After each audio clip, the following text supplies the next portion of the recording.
मालूम ना होगा कि हमारी कुल देवी कौन है।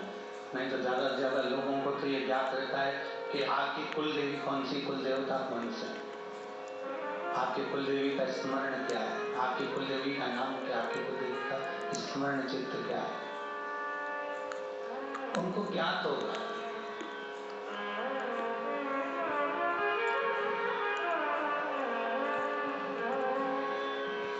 और होना चाहिए।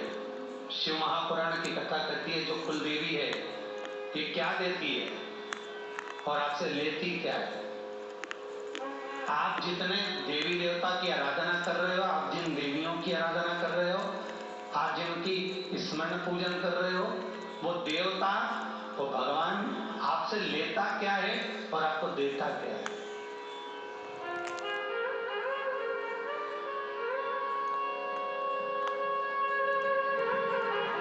हो सकता है राम और कृष्ण की आराधना करो तो थोड़ा पकवान, मिठाई, वस्त्र, आभूषण देना पड़े, पर शंकर की आराधना में, शिव की आराधना में ये कोई वस्तुओं का भाव नहीं है कि आप मुझे ये दो, आप मुझे ये प्रदान करो। उसी तरह जो कुल देवी होती है, कुल देवी का काम केवल इतना रहता है कि वो अपने वंश के जीवों का कल्याण करे, उनको फल प्रदान करे। उनको लेने की आस नहीं रहती कि आपसे लिया कितना जाए, आपसे प्राप्त कितना करा जाए। उनको तो केवल देना है। कुल देवी जो होती हैं, कुल देवता जो होते हैं, वो केवल देने का भाव रखते हैं कि आपको ये दे दिया गया। बस इतना जरूर है कि जो जीव कुल देवी, कुल देवता का स्मरण नहीं करता, या तो वंश वृद्धि में तकलीफ आती है या धन वृद्धि में तकलीफ आती है।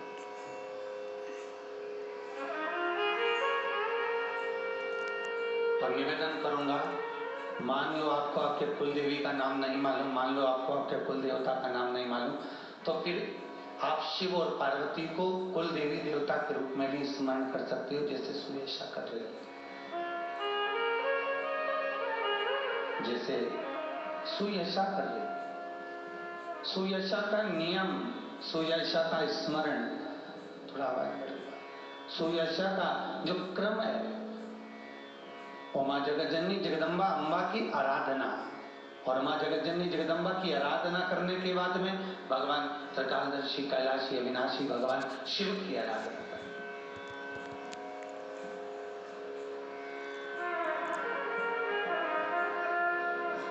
एक दिन नंदी की धर्म पत्नी सुयशा एक फूल का गुच्छ बनाकर माँ जगतजननी के भवन की ओर जा रही है। और आज माता पार्वती के केश खुले हुए हैं, माता पार्वती के केश खुले हुए हैं, मस्तक पर लाल माता की बिंदी लगी हुई है, होठों पर लाली है, कानों में कर्णफूल है, माता की नाक में नथनी है। सुयशा जब प्रवेश करी, नंदी की धर्म पत्नी जब प्रवेश करती है, और प्रवेश करने के बाद जब माता के विग्रह का दर्शन करती है, माता के विग्रह का स्वरूप का दर्शन करती है, तो माता से केवल एक प्रार्थना करती है, माँ इतनी कृपा करना कि आप मेरा अखंड सौभाग्य करना।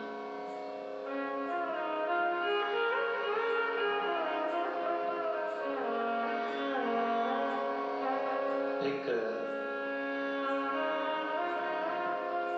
नारी के लिए सबसे मुख्य अगर कोई वर है, एक नारी के लिए सबसे मुख्य अगर कोई आशीर्वाद है, तो वो अखंड सौभाग्यवती भव का है।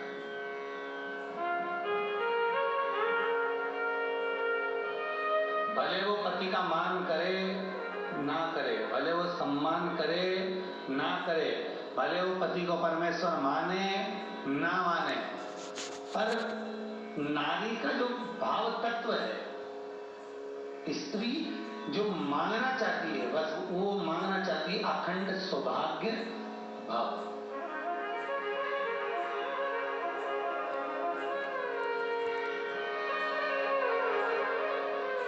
अखंड सौभाग्य का जो वर है वो से मिल जाए। महाराज